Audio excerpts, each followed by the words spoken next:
Hello everyone, how you all. कैसे हैं आप सब? आई होप आप सब अच्छे होंगे। आज इस वीडियो में हम डिस्कस करने वाले हैं procedure of a mutual divorce. आजकल क्या हो रहा है कि लोग मैरिटल डिस्प्यूट के चलते ये सोचते हैं कि वो अपनी मैरिज को म्यूचुअली तरीके से डिसॉल्व कर लें, चाहे हस्बैंड हो या वाइफ हो।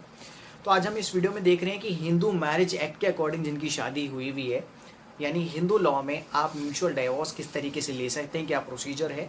ठीक है, सारी चीज़ें डिटेल में डिस्कस करने वाले हैं। चैनल पर न्यू है तो सब्सक्राइब जरूर कर दें, and for consultation you can contact the given number.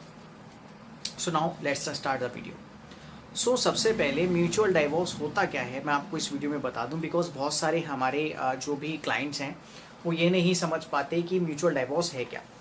So mutual divorce क्या है? म्यूचुअल डाइवोर्स वो डाइवोर्स होता है जहाँ पे हस्बैंड और वाइफ आपसी सहमति से अपनी मैरिज को डिसॉल्व करते हैं। ठीक है, और मैरिज को डिसॉल्व करने के बाद वो फ्री हो जाते हैं कि वो या तो अपनी नई लाइफ रन कर सकें, ठीक है, दोबारा शादी कर सकें या ना भी करें।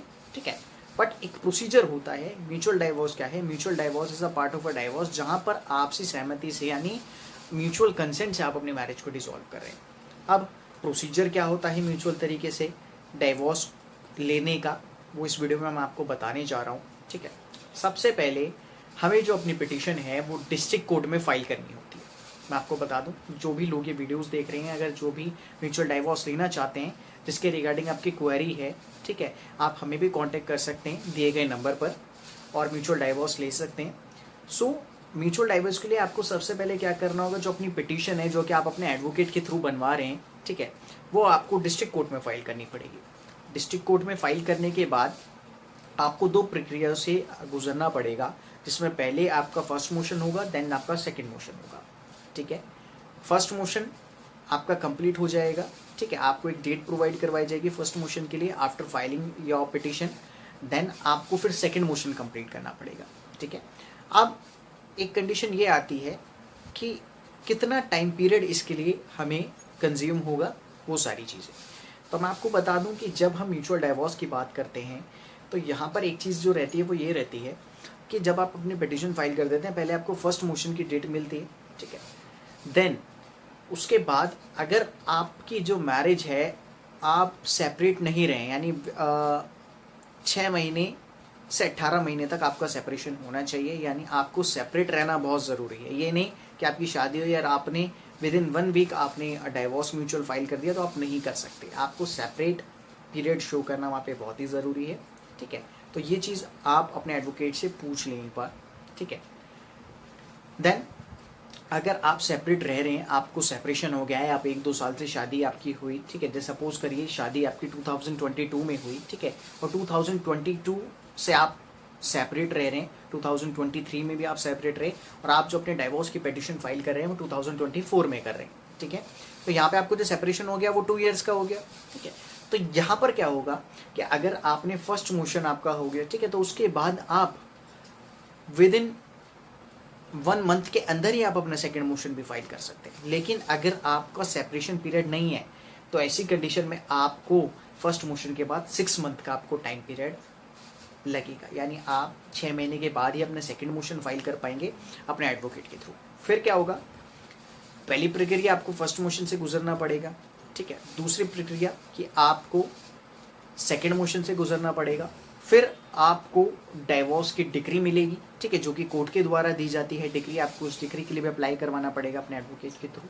ठीक है, ये हो गया हमारा प्रोसीजर कि म्यूचुअल डाइवोर्स हम किस तरीके से लेते हुए चलेंगे। ठीक है, क्या क्या प्रोसीजर आएंगे जिनसे हमें गुजरना पड़ेगा। Then the second thing is कि क्या डॉक्यूमेंट्स आपके लिए नेसेसरी हो सकते हैं।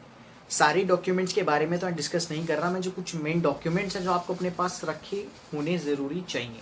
ठीक है, तो वो कुछ जो डॉक्यूमेंट्स हैं वो हैं, सबसे पहला कि आपने अगर अपनी मैरिज करी है तो मैरिज का फोटोग्राफ आपके पास ज़रूर होना चाहिए, यानी जो एक वैलिड मैरिज फोटोग्राफ है वो आपके पास होना चाहिए। ठीक है, दूसरी चीज़ आपके पास मैरिज कार्ड होना चाहिए। ठीक है, वो होना बहुत ही ज़रूरी है। ये 2 चीज़ें, यानी मैरिज की फ़ोटोग्राफ, दूसरा मैरिज कार्ड। ठीक है, ये चीज़ें होनी बहुत ही ज़रूरी हैं। आइडेंटिटी प्रूफ भी आपका इसमें लगेगा, यानी जो भी हस्बैंड और वाइफ का जो आइडेंटिटी प्रूफ है वो उन्हें सबमिट करना पड़ेगा, ठीक है, क्योंकि दोनों आइडेंटिटीज प्रूफ उनके लगेंगे म्यूचुअल डाइवोर्स में। तो एक वैलिड आइडेंटिटी प्रूफ उनके पास होना चाहिए जिससे कि कोई भी आगे इशू क्रिएट ना हो। सो ये डॉक्यूमेंट्स हैं, मेनली आपको कुछ यही डॉक्यूमेंट्स चाहिए होते हैं, और भी नीड पड़ती है तो आपको कंसल्ट कर दिया जाता है, ठीक है। सो ये है एक तरीके से म्यूचुअल डाइवोर्स का प्रोसेस, ठीक है, जहाँ पे आपको शुरुआत से क्या करना होता है, मैंने आपको बताया कि आपके एडवोकेट पिटिशन फाइल करते हैं कोर्ट में फाइल करने के बाद आपको सर्टेन डेट मिलती है, डेट पे आपको फर्स्ट मोशन कंप्लीट करना पड़ता है, देन सेकंड मोशन, देन आपको डाइवोर्स की डिक्री मिलती है, ठीक है। देन क्या क्या डॉक्यूमेंट्स उसके लिए नेसेसरी हैं, क्या रेलिवेंट डॉक्यूमेंट्स नेसेसरी हैं, वो भी मैंने आपको बताया, ठीक है। और अगर आपका इस तरीके का कोई भी इशू है, अगर आप म्यूचुअल डाइवोर्स लेना चाहते हैं अपने पार्टनर से, ठीक है, चाहे हस्बैंड है या वाइफ है, आप कांटेक्ट कर सकते हैं, दिए गए नंबर पर आप कांटेक्ट करके जो भी मैटर है आप अपना कंसल्ट कर सकते हैं, ठीक है, ईजिली हमारे साथ। सो वीडियो को ज़्यादा से ज़्यादा शेयर करें, फॉलो करना एंड सब्सक्राइब करना बिल्कुल भी ना भूलें मेरे चैनल अमांडो नॉलेज को। Thank you.